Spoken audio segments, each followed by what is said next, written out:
Овны, приветствую вас! Меня зовут Ева Лехцер, вы на моем канале. И сегодня мы с вами будем выполнять расклад на новолуние, на китайский Новый год, а именно 12 задач года. Будем смотреть, что вам нужно проработать по каждому из домов гороскопа. Ну и, соответственно, в конце еще запечатаем желание. Поэтому приступаем.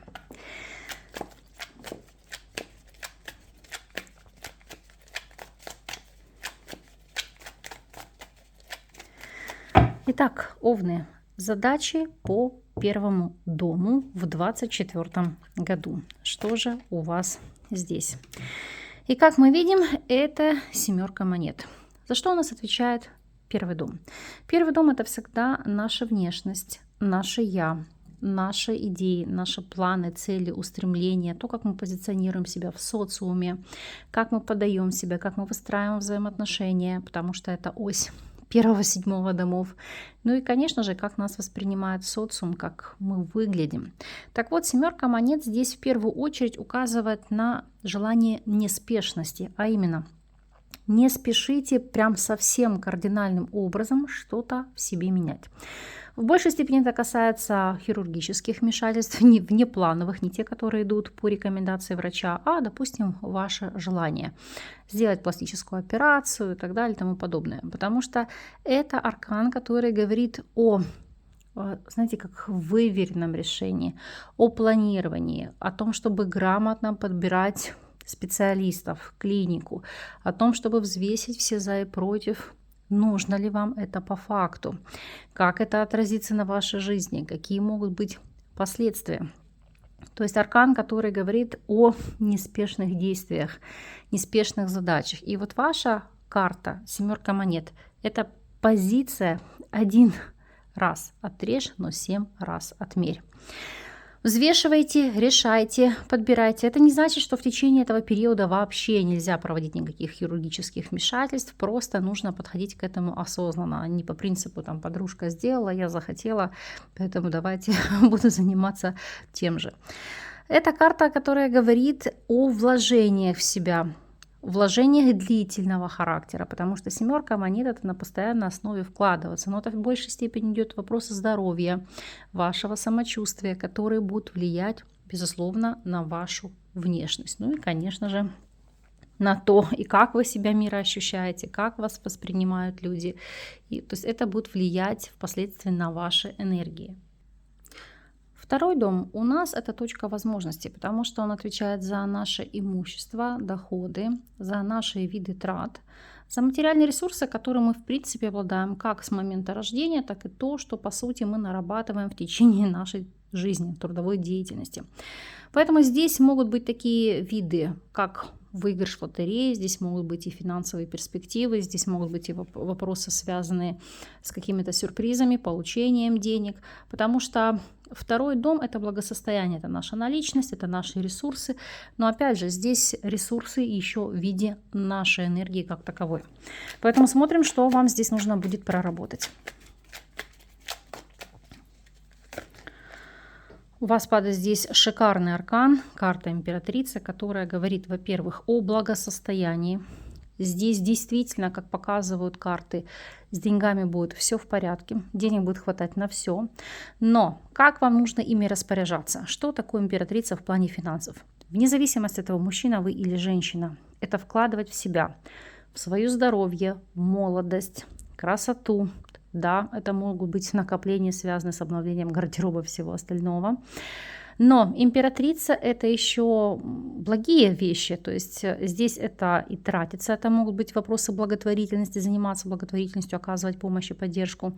И это аркан крупных приобретений. То есть в основном, как говорит эта карта, берите по максимуму от жизни, то есть не распыляйтесь на какие-то повседневные траты, там, на суету, на отдых, а это должна быть точка комфорта. Что комфорт? То есть это могут быть вопросы недвижимости, которые вы будете приобретать, это может быть более комфортный автомобиль.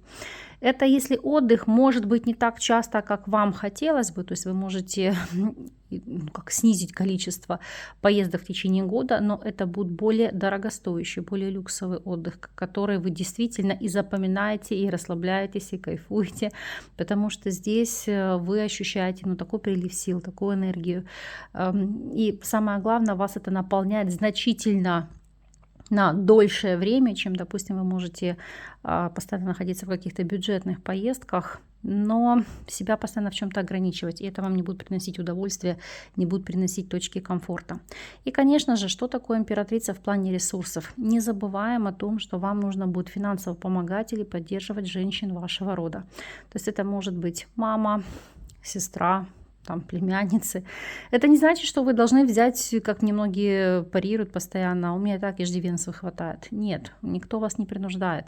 Но если ваши близкие будут нуждаться в материальной поддержке, именно женщины вашего рода, вам не рекомендуется им отказывать в финансовой помощи, потому что это напрямую будет влиять на вопросы вашего материального благосостояния. Посмотрим, что у вас идет по третьему дому. Какие проработки? И у вас здесь ложится аркан смерть, карта трансформации, старший аркан. Поскольку третий дом у нас отвечает за коммуникацию, то есть это наши взаимоотношения с окружающими, то есть это родные, соседи, близкие родственники, это братья, сестры, это круг нашего повседневного общения. И здесь это в первую очередь все, что касается смены круга интересов. Это могут быть новые курсы, новые мастер-классы, смена типа деятельности, новый тип восприятия, то есть новые интересы.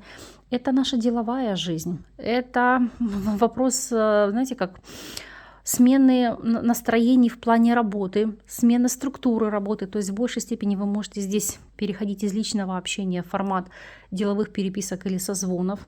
Это карта командировок, ближних путешествий. Так, о чем здесь говорит смерть? Смерть – это кардинальным образом что-то менять. Фактически делать зачистку. Пересмотреть свой круг окружения. Посмотреть, с какими людьми вам комфортно. От кого, возможно, с кем стоит отказаться или минимизировать общение.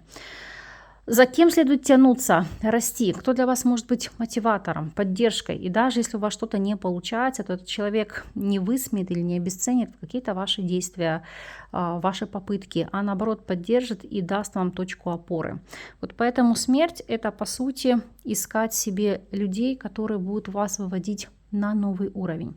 И опять же, что такое смерть? Это смена ваших взглядов, а именно, если вы раньше не рассматривали для себя или думали, это какая-то чушь, краткосрочные курсы, семинары, бизнес-тренинги, может быть, дистанционное обучение, то сейчас, как показывает этот аркан, вы измените свою точку зрения, измените свой взгляд, измените свой подход к структуре работы.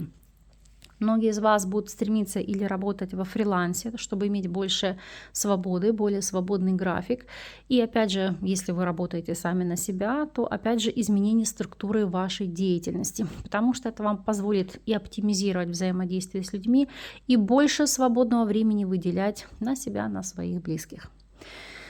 Посмотрим, о чем будет говорить четвертый дом. Для тех, кто не помнит или не знает, напомню. Четвертый дом у нас отвечает за наше происхождение. То есть это место, откуда мы вышли, родились. То есть это все, что касается нашей родины, нашей семьи, наших близких.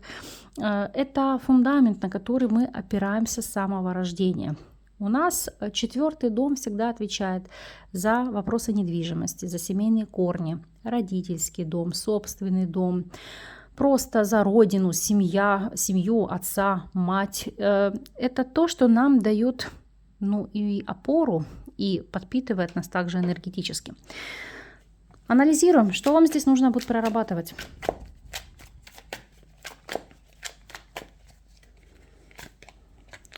Как мы видим, здесь у нас ложится четверка чаш. У многих это, знаете, как отработать некий момент разочарования. Сейчас объясню, чего конкретно это будет касаться.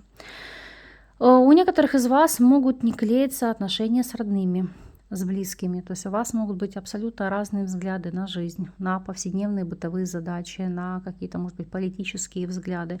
Потому что по четверке чаш это не слышать или не понимать друг друга, или это разойтись в каких-то точках зрения. Это не значит, что вы должны кому-то навязывать свое мнение. Этот аркан показывает, что Отпустите ситуацию. Вы должны понять и принять тот факт, что абсолютно все мы разные. Вы не вложите свой интеллект кому-то в голову, не сможете людей переубедить или заставить мыслить иначе. Иными словами, это принимать ваших близких в окружении таковыми, какими они есть. Еще этот аркан нам показывает ситуацию, что у некоторых вынужденно будет идти отказ от нахождения на родине, в местах, где вы родились, выросли или провели свои лучшие годы жизни. Потому что эта карта, это, знаете, как с сожалением покидать родные места, родные пенаты. Это как горький такой привкус отчаяния. У кого-то это будет из-за геополитической ситуации, у кого-то по причине работы. То есть факторы могут быть абсолютно разные. Но это то, что, знаете, как вас выталкивает из привычного мира, из привычного окружения. Или если раньше у вас была мысль о том, что вы вернетесь домой, если вы находились там на учебе, на заработках или вынужденно эмигрировали по ряду причин, то, как показывает этот аркан, придет понимание или осознание, что, скорее всего, назад дороги нет. И вам нужно будет кардинальным образом менять, перестраивать свою жизнь, ну и, как следствие, адаптироваться под новые условия. Смотрим, о чем говорит 5-й дом.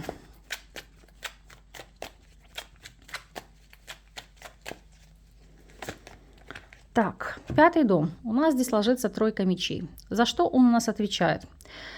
5-й дом – это у нас точка влечений или своего рода дом, который отвечает за отдых, развлечения, игру, удовольствие, за детей, азарт, творческие процессы, искусство. Безусловно, это дом любви, дом эротизма, потому что по этому дому у нас проходят также и любовники, и любовницы. Так вот, о чем здесь говорит эта тройка мечей? У некоторых из вас это будет кардинальная смена увлечений, то есть увлечение, на которое вы, допустим, делали огромную ставку, вы можете перегореть. И это нормально, потому что все мы растем, все мы меняемся, меняются наши убеждения, наши цели. Опять же, аркан, который говорит о ситуации, что будет идти пересмотр вообще ваших ценностей. Опять же, дело, которое вы развивали, допустим, хобби, хотели на нем зарабатывать. Вы поймете, осознаете, что нужно, допустим, от этого отказываться, идти иным путем, потому что из вас это высасывает много энергии и силы, не дает никакого дохода или дает доход минимальный. Далее, это карта, которая говорит о ситуации у некоторых, безусловно, не у всех, я сейчас даже уточню, может быть ситуация, когда вы будете вовлечены в любовный треугольник. Давайте проверим, так ли это. По пажу мечей, это вы в большей степени можете здесь не то чтобы сомневаться, а проверять вашего партнера или партнершу на верность. Но это в единичном случае, потому что в связке вот этих арканов это больше сама по себе ситуация, когда вы разочаровываетесь в какой-то своей деятельности, то есть это вопрос ваших хобби, ваших увлечений. И у некоторых из вас это может идти вопрос непонимания в отношениях с детьми. Объясню. То есть дети, которые не оправдывают ваших надежд, допустим, идут не теми стопами, не той тропой, которую вы им выбрали по жизни. Вы, может быть, пророчили своему ребенку там карьеру врача, адвоката или, может быть, какого-то там физика-ядерщика, а ваш ребенок решил стать музыкантом. Понятно, нам, как родителям, всегда хочется дать своим детям лучшее. Но вот здесь карты говорят, что даже как бы вы себе не рвали, не разбивали сердце, проанализируйте. Возможно, за той деятельностью, которой будет увлекаться или заниматься ваш ребенок, за ней будет будущее. Если же это касается вопроса зачатия или деторождения, то этот год вас призывает проанализировать первопричины, что является ключевым фактором. Если вы хотите зачать ребенка, почему не получается. То есть вот это как карта анализа, собрать максимум информации, перепроверить, может быть, у других врачей, специалистов и убедиться в том, что вы все делаете правильно. Допустим, проходите верный протокол лечения или в плодотворном ключе работаете над вашей ситуацией, над вашим вопросом, чтобы в 2025 году для вас, он, так сказать, ознаменовался успехом, и вы были счастливы. Анализируем 6-й дом. Что нужно будет проработать по 6-му дому?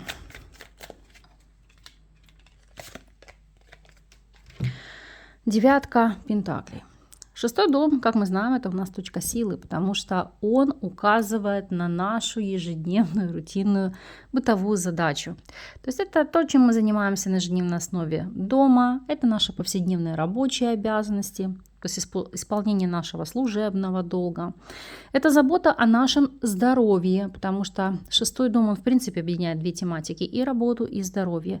И он указывает на то, что вот та точка комфорта, а именно насколько грамотно вы реализовали свои рабочие процессы, напрямую будет влиять на ваше самочувствие, на ваше состояние здоровья. Потому что вот здесь это дом проработки вашего состояния здоровья, улучшения самочувствия, проработки, может быть, каких-то хронических болезней, это дом лечения. Ну и, конечно же, это дом, который отвечает за службу и взаимодействие, допустим, с подчиненными. 9 монет говорит здесь о следующем. Во-первых, полюбите себя.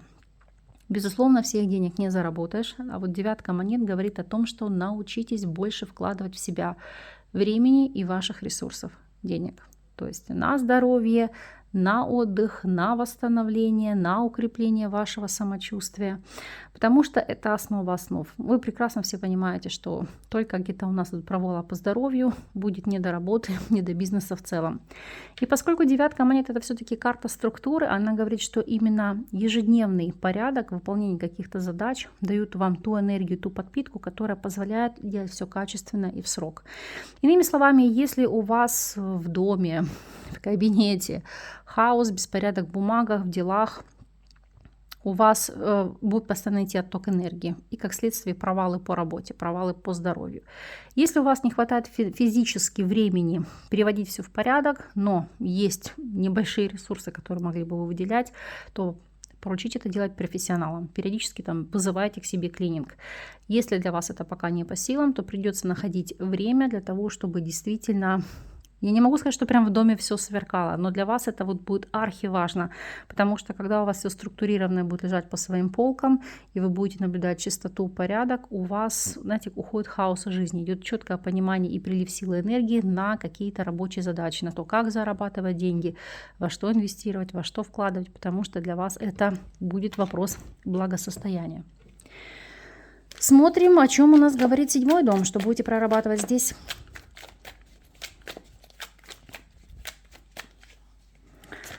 Итак, здесь ложится королева мечей. Поскольку у нас 7-й дом, это у нас точка «ты». Почему точка «ты»? Потому что это то, что нас зеркалит. Вот, это ось 1-7 домов. То есть наше партнерство с кем-то, будь то друзья, будь то бизнес-партнеры, наши вторые половины или враги. Потому что 7-й дом отвечает и за брак, и за партнера, которого мы выбираем себе по жизни, и за деловые взаимоотношения, общественные связи, ну и, конечно же, за наших открытых врагов, конкурентов и даже иногда за судебные процессы. Так вот, королева мечей для мужчин. Здесь может говорить о появлении женщины воздушной стихии, в особенности для тех, кто свободен. Причем, видите, женщина будет такой очень значимой в вашей жизни, потому что все перевернет с ног на голову, но в положительном ключе. И для мужчины, и для женщины это может быть новая бизнес-партнерша, которая выведет вас на новый уровень заработка, то есть поможет, поддержит, подскажет.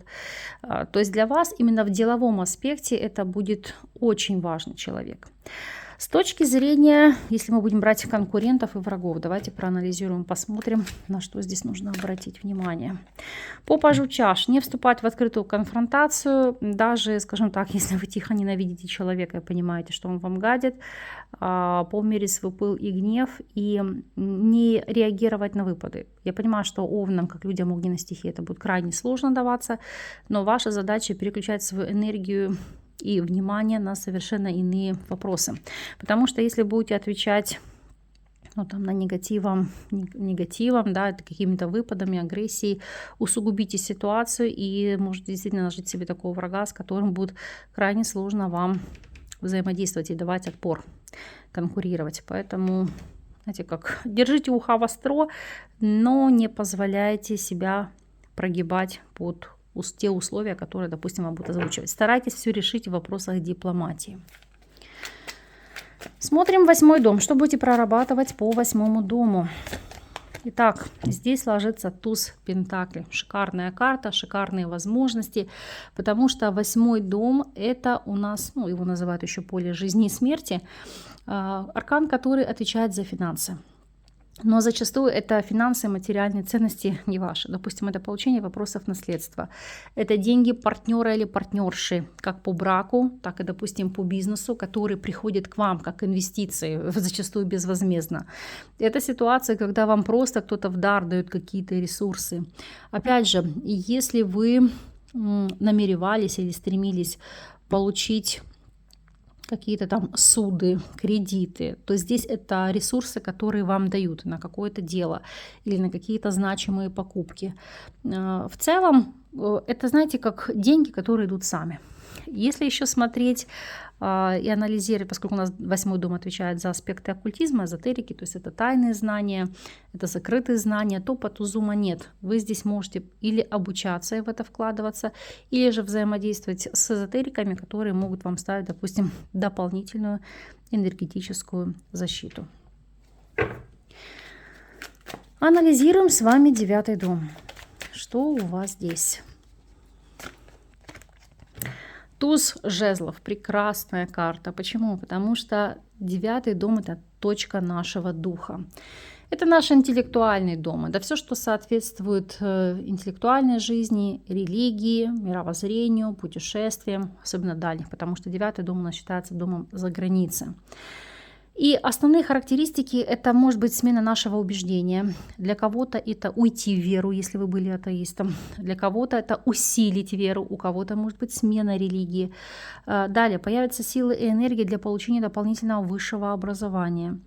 Если вы, допустим, уже за рубежом или собираетесь за рубеж, то есть вопросы иммиграции, то для вас это пойдет в плюс, потому что энергия здесь будет бить ключом. Намеревались открывать какие-то судебные дела, с кем-то судиться, заниматься этими процессами. Опять же, по тузу жезлов для вас все положительно пройдет. И более того, вы получите тот результат, к которому стремились. Поэтому здесь это самое главное начать. Если у вас были какие-то мысли по всем тем пунктам, которые я озвучила по 9-му дому, вы думали, стоит или не стоит, начать, не начать, то, как говорит аркан, начать. У вас здесь все будет получаться. Анализируем с вами 10-й дом. Что по 10-му дому?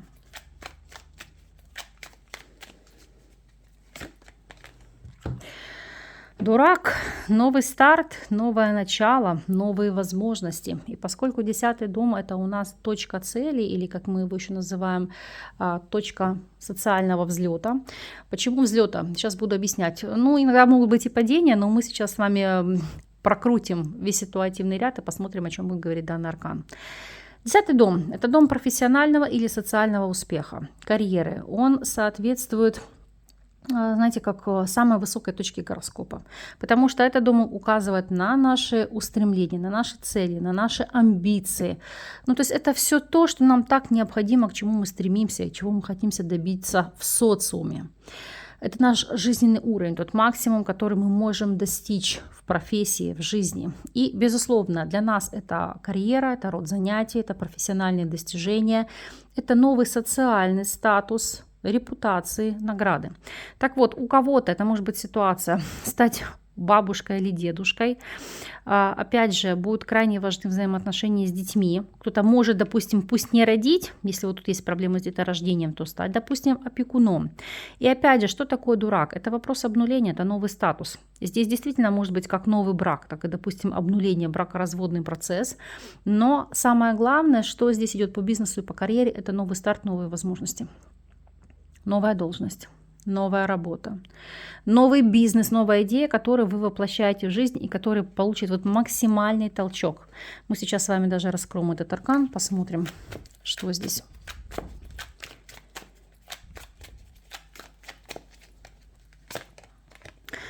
Король чаш, то есть дело, которое вы будете делать с удовольствием, призвание души. И здесь самое главное это как не испугаться, а начать, не бояться каких-то трудностей или преград.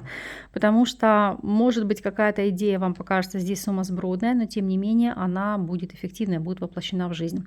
Опять же, по королю чаш здесь может быть помощь или поддержка со стороны мужчины водной стихии, рак, скорпион или рыбы, который или поможет, подскажет, направит, то есть даст этот импульс для того, чтобы вы начали. Смотрим с вами 11-й дом. Что нужно будет прорабатывать?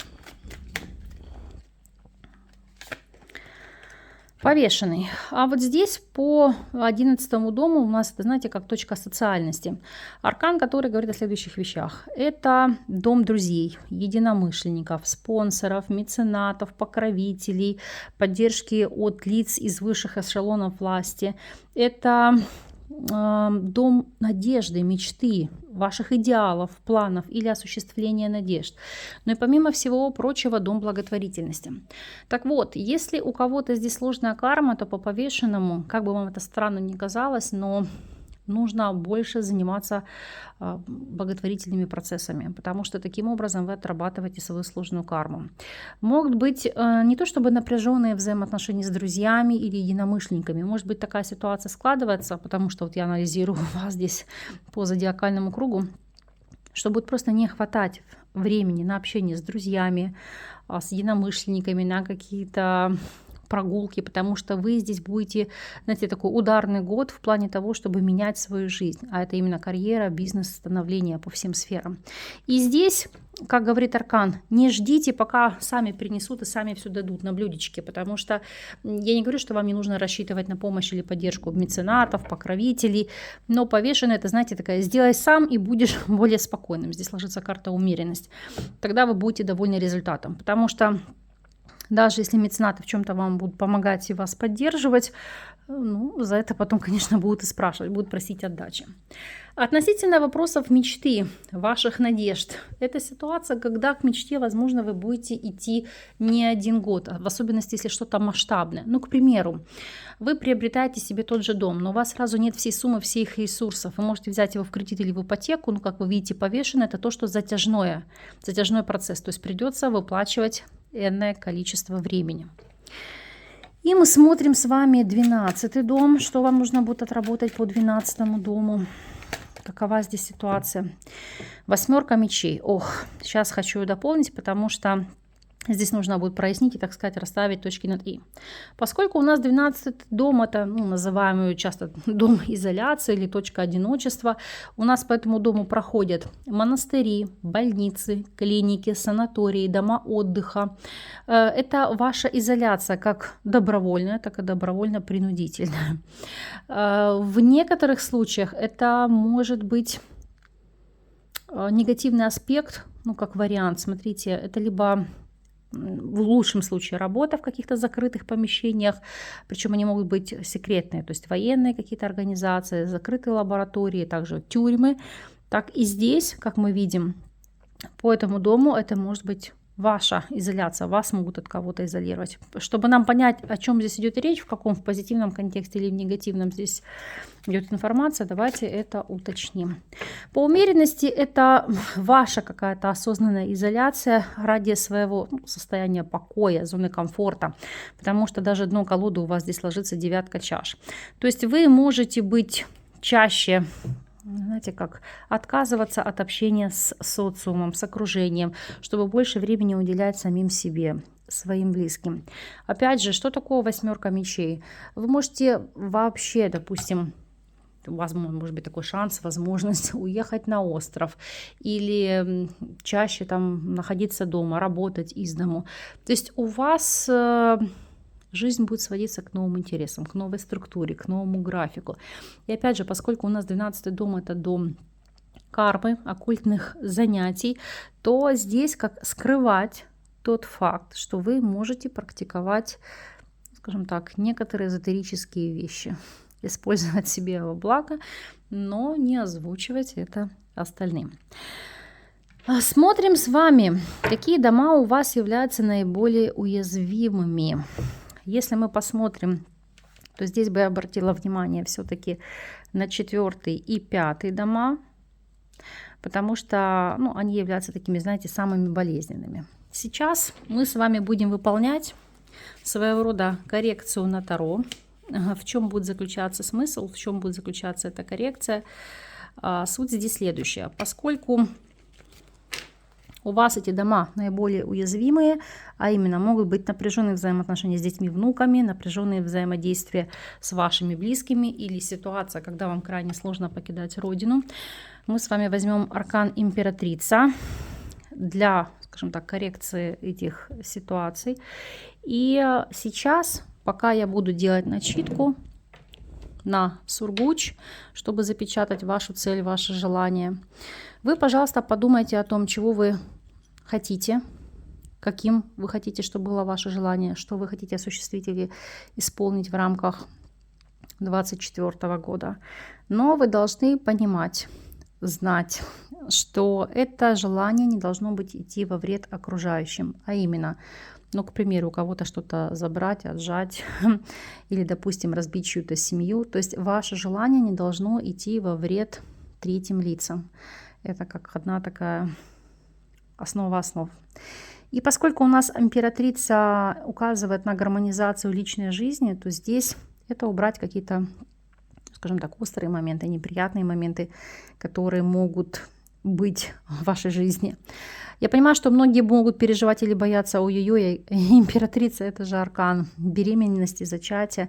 Но так как у вас по этим картам этого нет, то есть не бойтесь здесь о этих процессах, это будет больше акцент на вопросы благосостояния, акцент на вопросы увеличения вашего достатка, на улучшение внешнего вида, опять же, обретение уюта, комфорта, ну, более, знаете, такой вот, назову так, роскошной или статусной жизни. Поэтому концентрируйтесь. Если вдруг вам нужно больше времени, чтобы понять, чего вы на самом деле хотите, какое желание, так сказать, вы хотите сейчас запечатать, вы можете поставить видео на паузу, сконцентрироваться и, соответственно, включиться, и будем с вами ставить печать. Напоминаю, что сегодня у нас новолуние, поэтому желания действительно нужно такие загадывать весомые, которые будут менять вашу жизнь в лучшую сторону. Ну и, конечно, плодотворно скажутся, допустим, на вашем окружении, на ваших членах семьи. Итак, я начинаю делать начитку.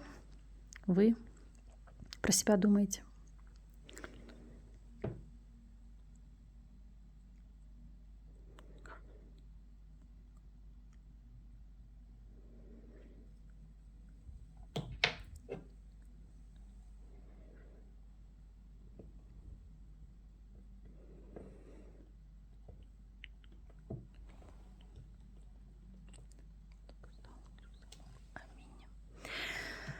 Так, смотрите, у нас получился очень хороший оттиск. Я его оставлю, пусть пока сургуч застывает. Оттиск получился прекрасным. Соответственно, у вас хватит и сил, и ресурсов, и благосостояния для осуществления вашей мечты, вашей надежды. Я искренне в это верю, что у вас все получится. В любом случае, по прошествии года, так как китайский Новый год закончится у нас, будет он идти до 28 января 2025 года, вот по прошествии времени как раз сможете написать, осуществилось ли задуманное вами или нет. Буду ждать от вас обратной связи. С вами не прощаюсь. Желаю вам самого благоприятного, плодотворного года и до новых встреч.